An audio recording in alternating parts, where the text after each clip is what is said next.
기도하겠습니다. 하나님 아버지, 오늘도 저희들에게 하나님의 말씀을 들을 수 있는 귀를 주시고 또 말씀 앞에 순종할 수 있는 마음을 주시기를 원합니다. 말씀을 통해서 또 이 세상을 이길 수 있는 힘과 영적인 분별력과 통찰력을 주시고 또 우리가 이 말씀을 따라서 또 주님을 기쁘시게 하는 삶을 살도록 도와주십시오. 주님께 이 모든 시간 주장해 주시기를 간구하며 우리 주 예수님의 귀한 전함을 받들어 기도하옵나이다. 아멘. 앉으시겠습니다. 자, 우리가 이 세상을 살아가는 것 참 만만치 않습니다. 더군다나 주님을 기쁘시게 하고 또 주님을 섬기려 할 때 적들이 너무 많습니다. 그리고 우리는 육신이라는 적이 있고 또 세상이라는 적이 있고 또 우리 살아서 우리에게 많은 해악을 끼치고 또 우리의 믿음을 파괴하고 우리가 하나님을 섬기고자 하는 일들을 하지 못하도록 안간힘을 쓰고 있는 마귀가 실제로 역사하고 있습니다.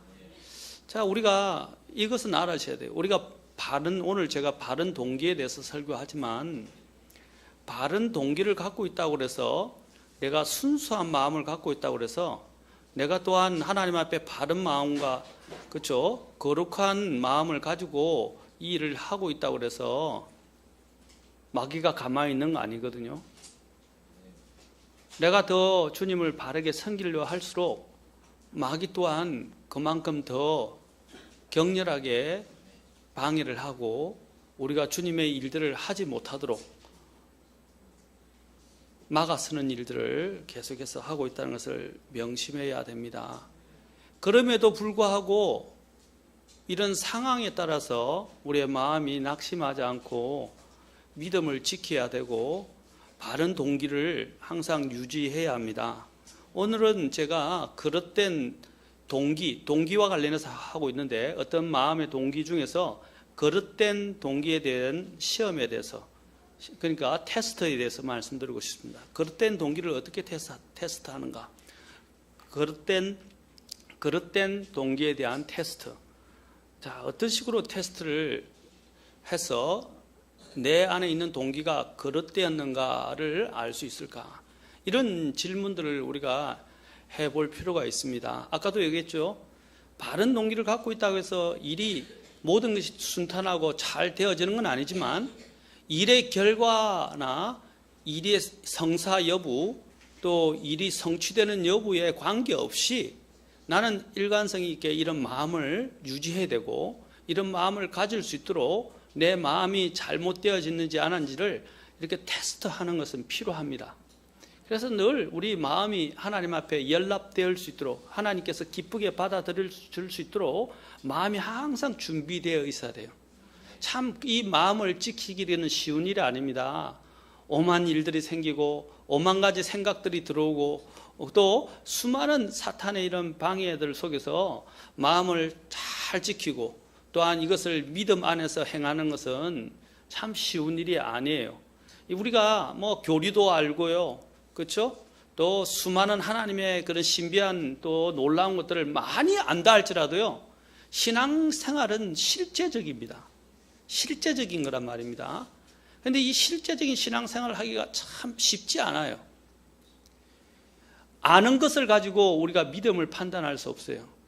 믿음은 제가 어제 한 목사님이 오셔서 목사님하고 오랜 동안 시간을 갖고 나누었었습니다. 수원에 계시는 목사님이 찾아오셔서 같이 귀한 교제를 참 많이 했었는데 베다니 침례교회 목사님이신데 하면서 제가 그런 이야기를 많이 나누었어요. 그분도 고민하고 있는 것이 이제 목회하신 지 독립적으로 목회하신 지는 이제 얼마 안 되지 않고 담임 목사님을 하신 지는 얼마 안 되셔서 고민이 많으신 것 같아요.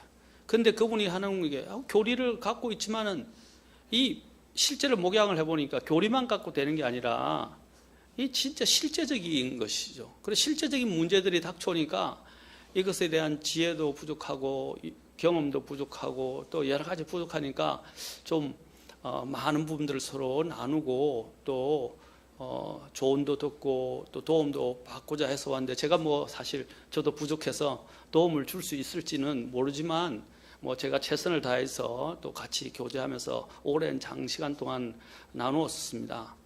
이 사실은 믿음은 추상적인 것이거나 이상적인 것만 가지고는 행할 수 없는 거예요. 믿음은 실제적인 거예요. 그래서 제가 어저께 한 가지 설명인데 제가 어려운 자는 의인은 믿음으로 살리라 우리가 잘 이야기하잖아요. 근데 많은 사람이 믿음에 대해서 강조하거든요. 근데 분명히 우리가 알아야 될 것은 그 믿음은 사는 겁니다. 의인은 믿음으로 어떻게 했어요? 살리라 그랬어요. 믿음은 사는 거예요.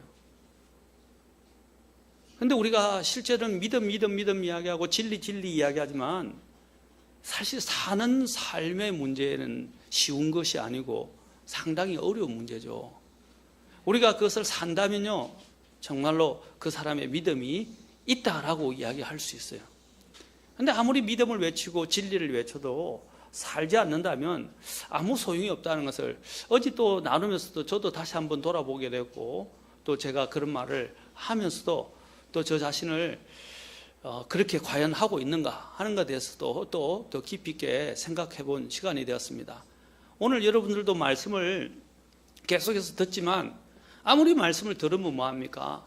하나를 더 알면 뭐합니까? 이렇게 살지를 못한다면, 그렇죠? 아까도 얘기했죠.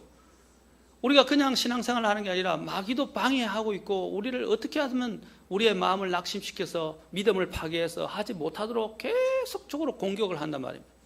여러 방면으로 상황을 통해서 환경을 통해서 사람을 통해서 심지어는 우리의 생각을 통해서 공격을 한단 말입니다. 그렇죠? 그 가운데서 오늘 여기 있는 것처럼 하나님 앞에서 마음을 지키는 일들이 쉬운 일이 아니라는 것입니다. 왜냐하면 하나님은 마음을 살피시는 분이고 속 중심을 시험하시는 분이기 때문입니다. 우리의 마음은 저는 전 시간에도 얘기했지만 우리의 마음은 9절에서 모든 것보다 거짓되고 극도로 사악하다라고 그랬어요. 그렇죠? 자, 그러면 우리가 그릇된 동기에 대한 시험을 어떻게 할 수 있는가라는 것입니다. 첫째, 내가 하는 행동은 남들이 보기에도 우쭐대거나 거만하지 않은가라는 것입니다. 또 내 자신뿐 아니라 다른 사람 보기에도 내 자신도 보기에도 내가 우쭐대는 거나 거만하지 않은가를 보아야 됩니다. 내가 다른 사람보다 더 이런 부분에서 우월하거나 더 지식이 많거나 더 경험이 많다고 느끼게 하고 싶은 충동을 우리가 가지게 돼요. 그렇죠? 자, 우리가 간정이라는 것도 참 조심해야 됩니다. 제가 지금은 여러분들에게 편하게 실제적인 걸 많이 이야기합니다. 여기 계신 분들은 수요일 오신 분들은 저는 성숙한 분들이라고 생각합니다. 성도님들이라고. 실제적인 거라고 생각해요. 우리가 간정이라는 것들을 조심해야 되는 이유가 뭐냐면 간정은 다른 사람을 가르치고 훈계하는 게 아니에요. 간정은 나를 드러내는 건 아니에요. 간정은 내가 잘하고 있는 부분들을 다른 사람에게 어필하고 막 나타내는 게 아니에요. 간정은 하나님을 높이는 겁니다. 그런데 사람들이 잘못 알고 있는 경우가 많아요. 자신이 잘못한 것에 대해서는 생각을 잘 못하고 자신이 잘하는 부분에 대해서는 막 나와서 자랑 삼아서 이야기하는 것이 간정이라고 생각합니다. 그러나 그건 간정이 아니에요. 간정은 하나님이 내 삶 속에서 어떻게 역사하셨고 어떻게 일하시며 또 응답하셨는가를 하나님을 높여드리고 하나님께 초점을 맞추게 하는 일이에요. 그렇지 않습니까? 하나님께 영광이 가도록 내 삶을 통해서 하나님께 영광이 가도록 내가 하나님을 이야기하고 자랑하는 거예요. 그런데 우리가 자칫 잘못하면 간정이라는 형식으로 이렇게 나오는데 제가 말하는 것같습니다. 우리는 자꾸 어떤 나에게 있었던 상황을 통해서 또 아까도 얘기했지만 간정이라는 이런 형식을 통해서 또 심지어는 다른 사람들과 나누는 과정 가운데서도 다른 사람 앞에서 뭔가 내 자신의 믿음을 어필하고 나타내고자 하는 경향이 있단 말입니다. 일반 제가 옛날 교단 교회에 다니고 있었을 때에도 이런 일들이 많았어요. 특히 일반 교단 교회는 이런 부분들이 다는 아니지만 이런 부분들이 많아요. 많은데 어떤 부분이 많냐면 뭐 찬양대에 탁 서가지고 막 가운 입고 막 노래하면서 내 노래를 뽐내고 자랑하고, 또 거기에 앉아서 듣는 사람들은 누가 노래를 잘하는지, 누가 내 신랑감인지, 누가 내 신부감인지, 그렇죠? 이제 그런 것을 판단하기 위해서 이렇게 찬양대 성가대를 하는 경우도 많다는 거예요. 그렇죠? 제가 이제 일반 교회들 얘기했지만 우리도 마찬가지예요. 우리도 이 자리에 앉았지만 내가 교회 오는 목적이 뭐예요? 그렇죠? 내가 이 자리에 서는 이유가 뭐죠? 내가 다른 사람과 교제하는 이유가 뭐죠? 남들에게 내 자신을 나타내고 어필하고 또 내 지식을 나타내기 우쭐하고 내가 뭔가를 잘하는 것을 나타내기 위한 게 아니란 말입니다. 그런데 우리는 그런 유혹을 많이 받아요. 인간이다 보니까 우리가 집중받고 관심을 받고 내가 뭔가 이렇게 다른 사람보다 뭔가 잘한다는 이런 칭찬과 영광을 받고 싶은 것이 인간의 이 본성이 자리 잡은 마음인데, 우리가 항상 하나님의 일을 할 때 이런 부분들이 나 자신을 주장하고 지배하지 않도록 우리 자신들을 항상 점검해야 돼요. 주님의 눈으로 말입니다. 그렇죠? 주님의 눈으로 점검해야 돼요. 내가 말할 때도 마찬가지예요. 또 어떤 때는 반대로 이렇게 반대로의 경우가 있어요. 너무 자신이 부끄러워하고 수줍어하고 또 자기 자신이 소용이 없다고 생각하거나 무가치하다고 생각하거나 나는 그런 것을 할 만한 자격이나 마땅한 사람이 아니라고 하는 너무 지나친 또 낮은 자존감을 갖고 있는 사람들도 있어요. 그리고 또 스스로에 대해서는 나는 하나님께 소용도 없고 하나님께서는 나 같은 사람을 사용하지 않을 거야 라고 생각합니다. 그것도 잘못된 거예요. 내 생각과 내 경험과 내가 생각하는 바를 또 나에 대해서 생각하는 바조차도 어떻게 해요? 나는 내려놔야 돼. 그냥 내가 생각하는 것은 뭐냐면 주님이 나를 있게 하셨고 주님이 나를 쓰시겠다 하시면 그냥 주님께 내어드리면 돼요. 그게 단순함이에요. 지난 시간에 한선 목사님, 선교사님이 단순함에 대해서 이야기했잖아요. 저도 단순함이라는 것을 굉장히 좋아합니다. 자신이 가져야 될 주님 앞에서 갖고 있는 그 이상도 그 이하도 생각하지 말라 이 말입니다. 그렇죠? 믿음의 분량만큼만 생각하라 이 말입니다. 자신이 더 높아지려고 하지 말고 또 자신을 너무 비하해서 생각도 하지 말라 말입니다. 크리스찬은 겸손을 가르치지만 겸손은 자기 비하가 아니에요. 무슨 말인지 알겠습니까? 자기 비하는요 의지적인 거예요. 그렇죠? 겸손은 하나님의 성품을 입어서 나오는 것이지만 자기 비하는 스스로를 막 일부러 낮추는 거예요. 그것은 어떤 때는 그것이 낮은 자존감에서 나올 때가 많아요. 제가 하는 게 어려운 문제예요? 아니죠. 실제적인 부분을 이야기하는 겁니다. 저는 이 사람들의 행동뿐 아니라 심리적인 이런 부분들에 대해서 많이 생각을 해요. 저 자신도 마찬가지이기 때문에 저도 그것 때문에 싸우고 있기 때문에 늘 그렇죠. 우리가 항상 다른 사람들 앞에 보이기 위해서 신앙생활을 하는 게 아니라는 거예요. 보이기 시작하면 그때부터 위선이 들어오기 시작해요. 그래서 남들에게 우쭐하거나 거만하거나 또 내 자신이 다른 사람에게 보이기 위해서 하고 있는지를 한번 물어봐야 됩니다. 자, 두 번째, 우리가 내 자신이 그릇된 동기를 갖고 있는가에 대해서 물어볼 두 번째, 잘 여러분이 들으십시오. 이래야 여러분은 성숙한 하나님이 기뻐 받으시는 믿음 생활로 나아갈 수 있어요. 두 번째는 내가 하는 행동이 근본적으로 내 자신의 유익을 위한 것인지 다른 사람을 위한 것인지를 생각하셔야 돼요. 우리 그리스도인들은 물론 나의 유익도 필요해요. 그러나 우리가 더 건강하고 더 성숙한 그리스도인으로 자리 잡기 위해서는 다른 사람을 항상 먼저 생각하는 사람이 되어야 돼요. 이제 어릴 때 제일 아예 어릴 때 자아가 형성되는 보통 나이가 4살, 3살, 4살이거든요. 4살 때거든요. 그래서 4살 고집이 제일 많을 때라고 이야기하잖아요. 그게 뭐냐면 자아 형성이 아주 이제 분명하게 생성되기 시작하는 때거든요. 그렇죠? 사실 그 4살 이전에 대부분의 인격이 형성이 된대요. 그게 이제 완전히 굳혀진 때는 한 12, 3세 이렇게까지 되면 굳혀진다고 합니다. 물론 바뀔 여지는 100%는 아니지만 이제 거의 굳어가는 거예요. 그렇죠? 그래 그 전에 아이를 잘 양육하고 다스리는 부분이 상당히 중요한 겁니다. 그렇다고 해서 늦었다고 생각하지 말고 일관성 있게 이 일들을 할 필요가 있습니다. 근데 애들이 4살 되면 자아 중심적이 되거든요. 그래 고집을 피우고 말을 안 들어요. 자기만 생각하거든요. 또 그런 하나의 이 혼란의 시기가 오는데 그게 우리가 질풍노도의 시기인 사춘기라고 보통 이야기. 질풍노도의 시기예요.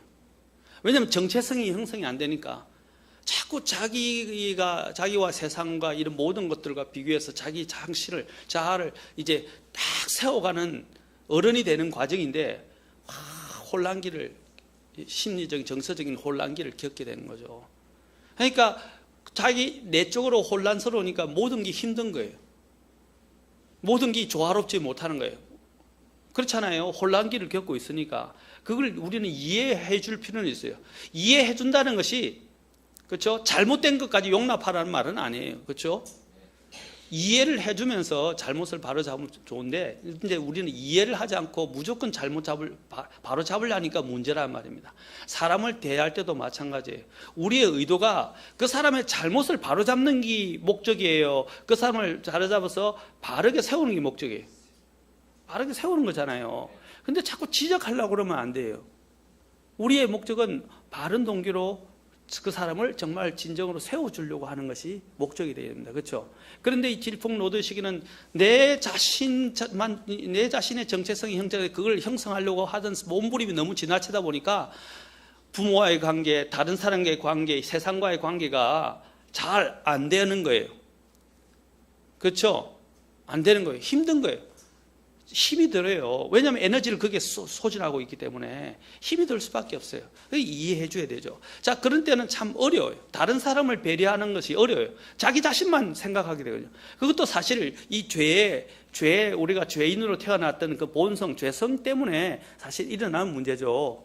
그런데 우리가 늘 하나님 앞에서 왜 말씀을 읽고 듣고 배우고 훈련을 받아야 하냐면 이 본성을 거슬려서 우리 안에 새로운 본성을 길러내야 되는데 그 본성을 길러내는 게 뭐냐면 나를 위해서가 아니라 다른 사람을 배려하고 다른 사람을 생각하는 마음으로 내 자신이 길러져야 된다는 거죠.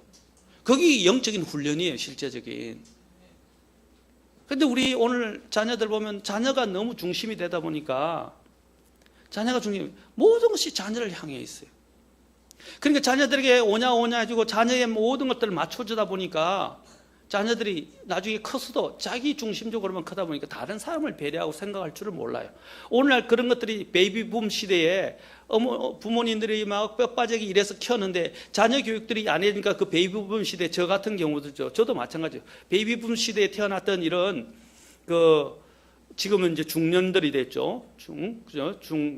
장년들이 됐죠. 이제 그 시기들이 어떻게 해야 될지를 모르는 거예요. 자녀 교육을. 자신들도 그렇게 키워왔기 때문에. 그러니까 다른 사람을 배려할 줄을 모르게 됩니다. 그렇죠? 그러나 이것은 주님이 가르치는 것과는 틀려요. 주님께서는 자기 자신을 생각하지 않으셨거든요. 모든 것을 내려놓으셨잖아요.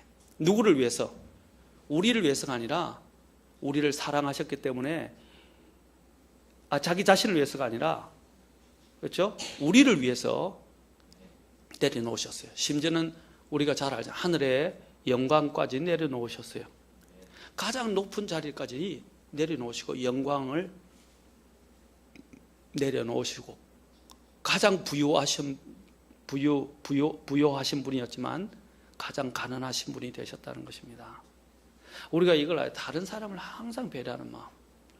그래서 우리가 어릴 때부터 아이들에게 나눠주는 것, 다른 사람을 배려하는 것, 이런 것은 좋은 거예요. 상당히. 그렇죠? 인간이니까 자신이 피곤하고 자신이 힘들면요 만사 귀찮고 안 하려고 하는 습관이 있어요. 오늘 가족 관계나 부부 관계나 또 부모와 자녀 관계에 있어서 문제가 일어나는 게 뭐예요? 그냥 자기만 생각하니까 문제가 일어나는 거예요. 그렇죠? 내 기준만 적용하려고 그러고 또 나만 생각하니까 일어나는 거예요. 아빠들도 마찬가지예요. 밖에서 일하니까 너무 피곤하니까 집에 들어오면 아내 생각 안 하고, 아내도 아이들하고 육아와 싸우고, 또 아내서 집 가사와 싸우고, 집에서 일하다 보니까 또 자기만 생각하다 보니까 자기 힘든 것만 생각하다 보니까 남편이 직장에서 많은 일을 겪은 것도 생각하지 않고, 피곤한 거 생각하지 않고, 그렇죠? 자기의 생각만 가지고, 자기 입장만 가지고 그것을 본물 틀듯이 이야기를 하면 서로가 좋을 리가 없죠. 그렇지 않겠어요? 그런데 그걸 또 지적하면서 그걸 바꾸려면 바꿔집니까? 안 바꿔지죠. 우리가 사실은, 저도 이게 참 미숙한데, 옳고 그런 것만 가지고 사람이 변하는 게 아니더라고요. 마음을 얻어야 돼요, 마음을. 그렇잖아요? 마음의 동기를 변화시키면요, 사람은 해요. 하기 싫은 것도 하게 돼요. 그런데 옳은 것만 계속 주장하면 사람들은 이상해져서 더 안 해요. 그래서 우리가 이제 저도 좀 바꿀 마음을, 옳은 것도 외치지만 진리는 외쳐져야 되죠. 그렇죠? 그러나 그것을 외치는 방법, 사람을 다루는 방법은 지혜로워야 된다는 거죠. 그렇죠? 사람을, 우리의 목적이 뭐예요? 진리를 외치는 것도 필요하지만 진리를 외쳐서 결국에는 뭡니까? 주님이 원하신 게 뭐예요? 진리를 선포하셨지만, 그렇죠? 타협 안 하고 선포하셨지만 주님이 결국은 뭐예요? 영혼을 얻으시는 거잖아요. 우리의 목적이 영혼을 얻어야 되잖아요. 관계를 회복시켜야 되잖아요. 맞습니까? 그렇다고 해서 진리를 타협시키란 말은 아닙니다. 자, 그래서 우리가 이런 부분을 위해서는 어떻게 하냐면 내가 먼저 희생하는 법을 배워야 돼요. 어릴 때부터. 항상 다른 사람을 생각하고 내가 하는 행동과 말이 다른 사람에게 어떤 영향을 줄 것인가를 생각해야 돼요. 나 자신의 유익을 위한 것인가 한번 물어봐야 됩니다. 그릇된 동기들, 이게 내 자신의 유익을 위한 것인가, 다른 사람을 위한 것인가를 생각해야 돼요. 우리는 정직할 필요가 있습니다. 우리에게 스스로는 알아요. 우리가 보통 사람들이 모르겠다 이렇게 이야기하는데, 모르겠다는 것은 회피하는 거예요. 우리의 양심과 우리의 사실을 면밀한 내막을 깊이 있게 한번 쭉 들여다보면요, 내가 이것이 정말 바른 동기, 그렇죠? 그냥 내 자신의 이기적인 유익을 줄 즐거움을 위해서인지 정말 다른 사람을 위한 것인지 알 수 있어요. 있어요, 없어요? 그런데 그걸 자꾸 포장하고 합리화시키려고 하는 그 우리의 죄성이 자꾸 그걸 부추긴다 이 말입니다. 거기에 넘어가면 안 돼요. 그런데 그게 하루아침에 형성되는 건 아니고요, 훈련이 되어야 돼요. 훈련. 그런 마음의 훈련, 다른 사람을 어느 시간에나 항상 배려하는 마음들, 그렇죠? 주님이 얼마나 고단하셨어요. 이 땅에서 우리가 주님의 삶을 한번 생각해 볼 필요가 있어요. 주님이 이 땅에 오실 때 얼마나 고단하셨어요. 배에서 주무시기도 하시고요, 그죠? 목이 마르셔서 사마리아 우물가에 가서 마시기도 하시고요, 폭풍과 부는데도 불구하고 배에서 주무시기도 하시고요, 그렇죠? 시장에서 또 먹을 것을 구하러 가시기도 하시고요. 또 주님이 얼마나 많은 부분에서 힘드셨는지를 알 수 있어요. 주님이 왜 이렇게 힘드셨죠? 자신을 위해서 힘드시지 않으셨어요. 주님은 영혼을 위해서 수고하시다가 주님이 힘드셨어요. 영혼을 위해서 내려오셨을 뿐 아니라 혼들을 위해서 인간의 이 혼들을 구원하시기 위해서 내려오셨을 뿐 아니라 이 혼들을 위해서 주님은 희생하시고 수고하셨어요. 그래서 자신의 개인의 삶은 없다 할 정도로 주님은 참으로 피곤하시고 힘든 삶을 사셨어요. 왜 그렇습니까? 두 가지예요. 하나님의 뜻을 성취하면서 하나님을 기쁘시게 하기 위해서이고, 아버지 하나님을. 두 번째는 저 불쌍한 혼들을 구원하고 그들을 부요하게 하시기 위해서 주님이 그렇게 하셨다는 것이죠. 그러한 기독교의 정신, 곧 이 주님이 우리에게 보여주신 그 정신을 잊어버리면 우리의 신앙생활에 이 초점이 흔들리게 돼요. 왜냐하면 우리가 가만히 있으면요, 보십시오. 나무도 항상 나무가 가지치기도 해줘야 되고 나무를 이렇게 잘 자라도록 돌봐줘야 되잖아요. 근데 나무를 가만히 내버려 두면 나무가 어떻게 해요? 그냥 햇빛 있는 거나 자기가 편한 대로 이렇게 굽어져 버린단 말입니다. 그렇죠? 나무가 올바로 안 자라요. 자꾸 자기 굽어져요. 그렇죠? 그래서 저도 이 나무를 키울 때 어떻게 하냐면 한 번씩 나무를 이렇게 돌려줘요. 왜냐하면 햇빛이 있는 쪽으로 자기가 편하니 그걸로 자꾸 굽어지거든요. 그러면 모양이 나무가 이렇게 기울어져요. 그럼 여기로 돌리면 어떻게 해요? 또 이렇게 또 기울어요. 이렇게 잡아줘. 정 안 되면 또 나무에 어떻게 해요? 지지대를 대서 그 나무가 곧바로 자라도록도 하고, 그렇죠? 또 제가 이 집에 나무를 갖고 왔는데 그 하원에서 나무를 샀었는데 그 나무에 이런 줄로 이렇게 가지들을 막 묶어놨더라고요. 가지가 막 지 맘대로 뻗어가고 자꾸 위로만 자라니까 이 키가 안 닿을 수 있으니까 위에 가지를 쳐버리고, 그렇죠? 옆으로 풍성하게 하려고. 근데 풍성하게 했는데 지 맘대로 자라니까 두세 개씩 막 묶어놨더라고요. 자, 그게 뭐냐면 우리가 원하는 방향으로 아름답게 잘 자랄 수 있도록 만들어주는 거죠. 일종의 가지치기죠. 그렇죠? 그리고 잘 자랄 수 있도록 또 보기에 좋도록 하는 거예요. 우리도 마찬가지. 우리의 삶에 가지치기가 필요해요. 또 주님이 보시기에 합당하도록 똑바로 잘 자라고 열매를 많이 낼 수 있도록. 그래서 어저께 제가 가지치기를 좀 했어요. 어저께. 너무 가지치기를 했는지 우리 사람이 횡해졌다고 이야기했는데 횡하더라도 마른 가지들을 다 잘라야 되잖아요. 그 마른 가지가 조금 있음으로 해서 더 좋은 가지가 열매, 이렇게 잎사귀를 내고, 그렇죠? 더 풍성하게 열매를 낼 수가 없게 되니까 마른 가지를 빨리빨리 잘라내야 되잖아요. 행해도 할 필요가 있어요. 그렇죠? 우리 여기 보면 가로수 이렇게 치는 거 보세요. 정말 여름이 되면, 봄이 되면 가지치기 싹 하면, 그렇죠? 한번 겨울이 지나면서 행했던 것을 다 쳐내가지고 너무 널브러져서 보기 싫은 것들, 그렇죠? 관상적인 면에 있으나 또 열매를 잘 자랄 수 있도록 보기 좋게 하고 잘 자랄 수 있도록 하기 위해서 가지치기를 항상 구청에서 나와서 하잖아요. 맞습니까? 우리의 삶에도 마찬가지예요. 우리의 목적은 뭡니까? 주님을 기쁘시게 하고 사람들에게 유익을 주는 거예요. 그 유익을 주기 위해서는 어떻게 해요? 우리가 희생해야 돼요. 희생.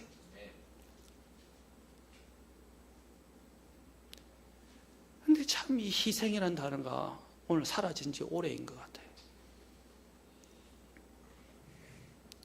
자, 그 다음에 세 번째로, 오늘 세 번째까지 말하겠습니다. 세 번째로, 이러한 또 내가 하는 것이, 하고자 하는 것이 신체와 우리 정신의 어떤 습관을 형성해 주는 것이 되지 않는가 하는 것입니다. 어떤 부정적인 습관요. 이런 것들이 나에게 부정적인 습관을 주면 안 된다는 겁니다.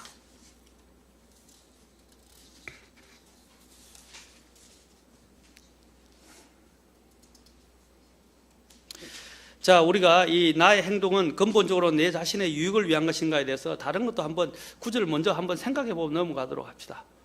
갈라디아서 6장 2절에 보면 너희는 서로 남의 짐들을 지라 그리하여 그리스도의 법을 성취하라 그랬습니다. 너희는 서로 남의 짐들을 지라 그랬어요. 다른 사람의 짐을 짓는 거예요. 그렇죠? 우리가 가족 간에 가족이 있는 이유가 뭐예요? 서로의 짐을 지어주잖아요. 그렇죠? 제가 이제 한 그 가족 갈등에 관련된 이제 클립을 좀 봤는데, 동영상 클립을 한번 봤는데 좀 의미 깊은 것이 많았어요. 보니까 이런 것들을 이제 거기서 가족 그 부부 관계가 굉장히 갈등이 많아져 가지고 아내는 육아 문제로 힘든데 남편은 집에 와서 제대로 일을 잘 안 하고 컴퓨터에 앉아서 자기가 좋아하는 스포츠 그걸 못 봤으니까 녹화된 거라도 보려고 앉아서 보고 이러면서 자기의 마음을 달래고 휴식을 취하는데 아내는 마음에 안 드니까 계속해서 잔소리를 하고 실망하고 낙심하고 이제 그렇죠? 또 잔소리하게 되고. 그런데 저 남편이 또 힘들 때는 어떤 때는 애도 그래도 봐주기도 하고 또 어떤 때는 쓰레기도 버려주기도 하는데도 또 아내는 못마땅한 거예요. 근데 이제 문제의 그 원인을 이제 이야기하는데 의사 이제 그 상담하시는 분이 이제 이야기를 하더라고요.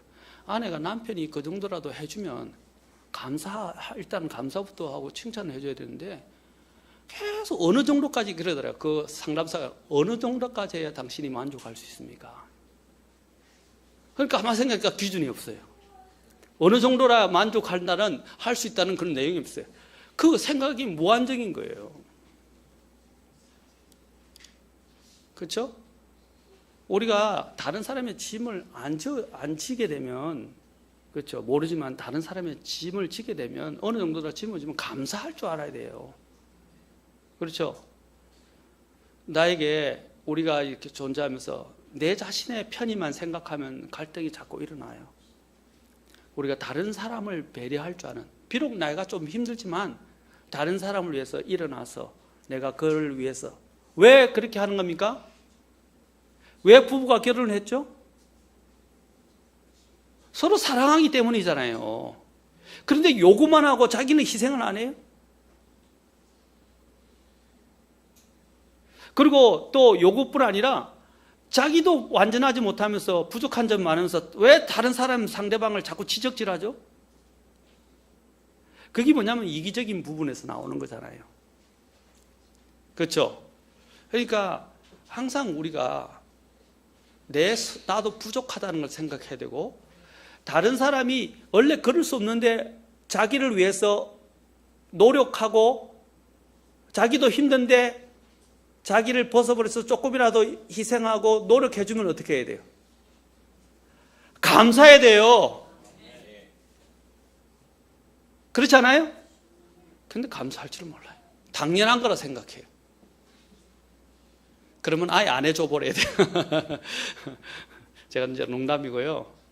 우리가 근본적으로 다른 사람을 유익을 위해서 항상 하고 있는지, 내 자신의 유익만 생각하는지를 생각해 볼 필요가 있습니다. 빌립보서에서도 이야기하잖아요. 2장 4절에 보면 먼저 오직 겸손한 생각으로 각각 자기보다 남을 더 낮게 여기며, 마음에서부터 시작되죠. 각 사람이 자기 일들만 돌아보지 말고 각 사람이 남의 일들도 돌아보라 그랬어요. 이게 성숙한 사람이에요. 이게 그리스도의 마음을 가진 사람이에요. 이것이 바른 동기를 갖고 일하는, 주님 앞에서 일하는 사람이에요. 그렇죠? 또 로마서 14장 19절에서도 그러므로 우리가 화평을 이루는 일과 서로를 세워주는 데 필요한 일들을 따를지니라 그랬어요. 그렇죠? 서로를 세워주는 일들에.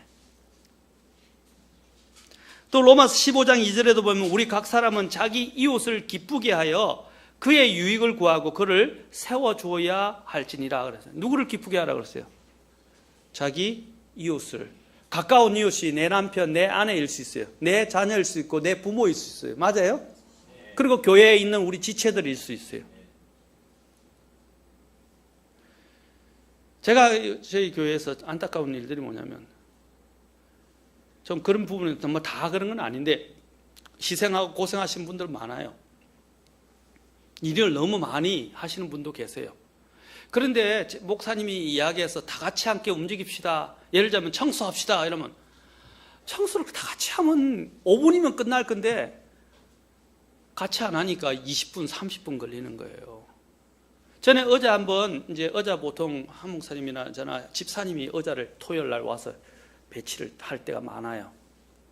근데 이제 그때 토요일 날 그때 형제님들이 여러분 아침 기도회를 하고 딱 모여가지고 같이 하니까 2분인가 3분에 다 의자 배치가 다 끝났어요. 혼자 하니까 2, 30분 걸리는 거예요. 근데 어떤 사람은 자기 마음만 달린다고 자기 할 것만 하고 있고요. 그냥 아랑곳하지 않고 자기 볼일을 보러 가버리고요. 5분이면 되거든요. 맞아요, 안 맞아요? 그런데 안 한다 말이에요. 안 하니까 열심히 하는 사람이 더 힘들어지는 거예요. 일이 더 많아지는 거예요. 그러면 어떻게 하냐면 그런 일들이 계속되면 시험에 들어요. 저는 우리 교회가 그냥 하더라도 저는 부추기는 편이에요. 부추긴다면 해서 무조건 꾸짖지만 않고 이렇게 자꾸 격려하고 조장하는 편인데, 우리 애들도 안 하고 놀고 있으면 제가 너는 왜 안 해? 너도 해야지. 이렇게 해야지. 이렇게 자꾸 제가 독려하는 편인데, 우리 성도님들도 다른 분들이 제가 청소만 이야기하는 게 아닙니다. 그것이 가장 극단적인 한 예를 제가 들어서 이야기하는데, 우리 교회에서 뭔가 하자 그러면요, 그래서 싹 모여서 순종하고 같이 움직이면 돼요. 그런데 뭐가 못마땅하고 뭐가 힘든지 안 한다 이 말이죠. 안 하니까 하는 사람만 더 힘들어지는 거예요. 그렇지 않아요? 그게 뭐냐면 희생할 줄 몰라서, 다른 사람을 배려할 줄 몰라서 그래요. 자기는 누리고 혜택을 보면서도 다른 사람들의 유익과 혜택을 위해서 자기가 조금이라도 희생하고 섬기려고 그러잖아요. 또 이런 경향이 있어요. 오늘날은요, 그냥 돈만 내면 된다, 헌금만 하면 된다, 이런 거예요. 여러분, 교회에서 그냥 돈만 내고 헌금만 하는 곳이에요? 목사님한테 돈 내는가요? 아니잖아요. 주님께 내잖아요. 주님께 드리는 거잖아요. 그건 다 주님께 드리는 거죠. 주님께 돈만 드리는 겁니까, 우리가? 교회를 왜 이루는 거예요? 돈 드리기 위해서예요? 돈도 필요하죠. 그냥 같이 섬기기 위해서잖아요. 그렇죠? 돈만 낼 것 같으면 TV로 보고 돈 붙이면 돼요. 입금하면 돼요. 신용 그냥 결제하면 돼요. 카드로. 맞습니까? 오늘 교회 중에 카드로 결제하는 교회도 있다 하더라고요. 제가 이야기하는 바는, 제가 좀 신랄한지 모르겠지만, 우리가 항상 섬길 줄 아는, 희생할 줄 아는, 내 자신의 유익을 위하지 않고 다른 사람을 배려하면서 희생할 줄 아는 사람이 돼요. 그래야 우리의 그 동기가 정말 참되게 사용되어질 수 있어요.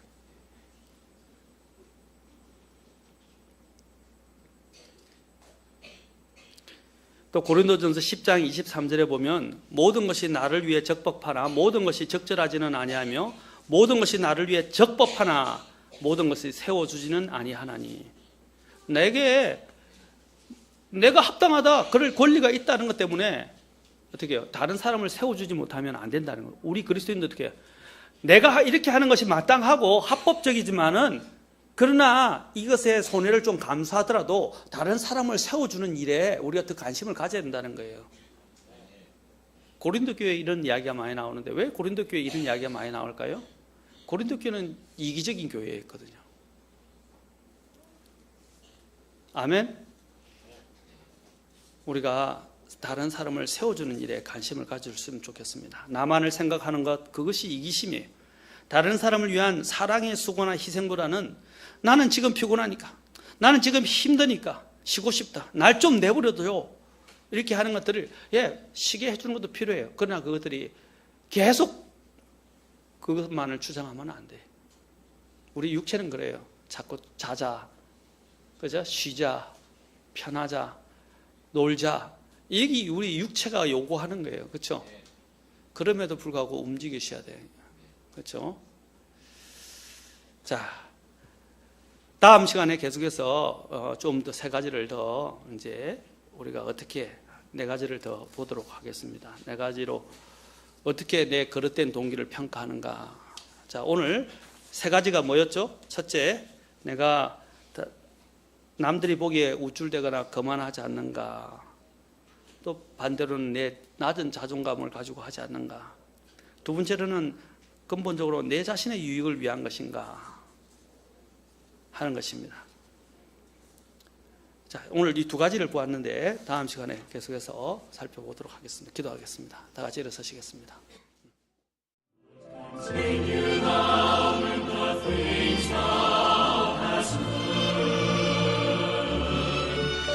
Continue